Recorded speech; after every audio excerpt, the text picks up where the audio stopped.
day 37, and there is so much going on in the general energies. I don't know if you're feeling anything, but it's like really intense. And I've already been full spectrum of all kinds of emotions in the last several days. I should say in the last several years, but you know, in the last several days it's been quite intense. And some of the feelings that I get to are uncomfortable, which actually explains why it's taken me so long, for example, to address some of these feelings. Sometimes we just don't want to feel, because if it's uncomfortable, if it's something that requires a difficult decision or something, we don't really want to feel it. So we escape and we deny, and we don't really attend to it. But it doesn't go anywhere, right? The feelings that are not processed, they're just there. And sooner or later, it's going to explode out of us, one way or the other. And I'm, again, thinking about relationships and how our whole relating to other people and to the world comes from the imprint that our childhood placed on us. For example, my father used silent treatment as a punishment, or at least I took it as a punishment. I think he intended it as a punishment. But as I deepen my work and as I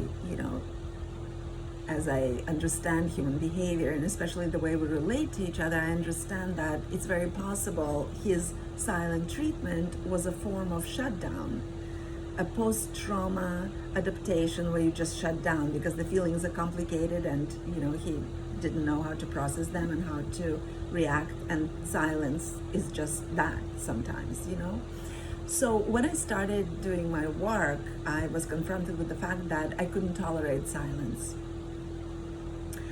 If I wrote a message to somebody and they ignored it, like literally it was driving me crazy. It was raising all kinds of feelings, including anger, but also a lot of sadness, because it sort of transported me to that, being a child, a little girl who, when your parents shut you out, it's very, very painful. So with time, I trained myself, though, to understand that other people's behavior and choices of words or choices of no words is more about them, and it doesn't have anything to do with me. And at the same time, my reaction says something about me. So for example, one way I remembered that silence is triggering for me is that when I was confronted by somebody, in these last several years as I'm doing my work,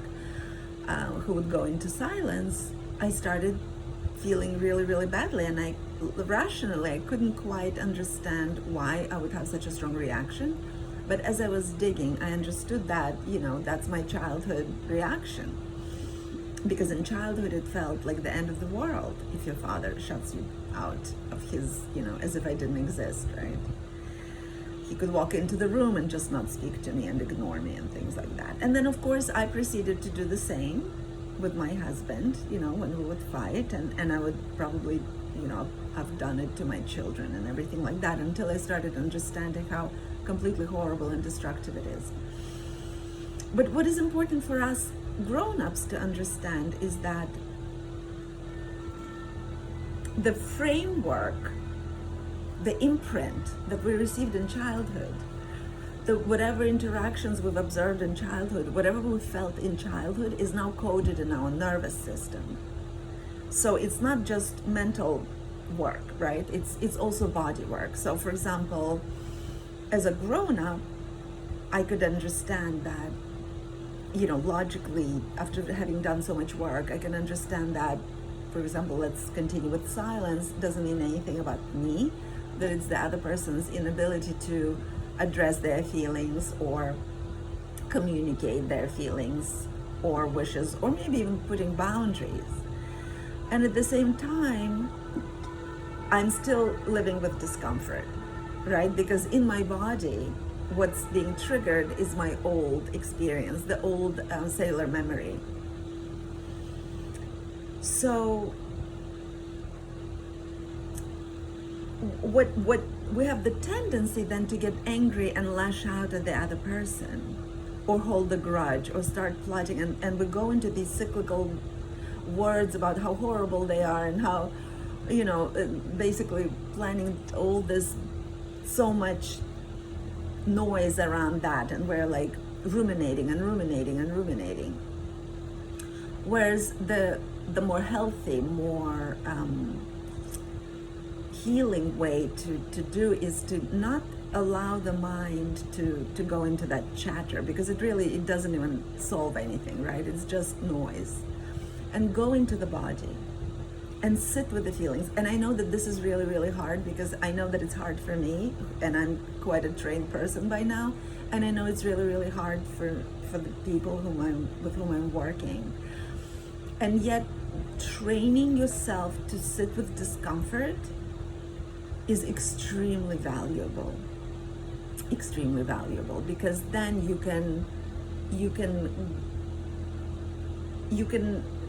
instead of escaping into addictions or busyness, busyness is also an addiction. So instead of escaping into addictions and not really attending to what's asking to be cleared and understood, you actually go in and you sit with the feeling and you allow it to take its course.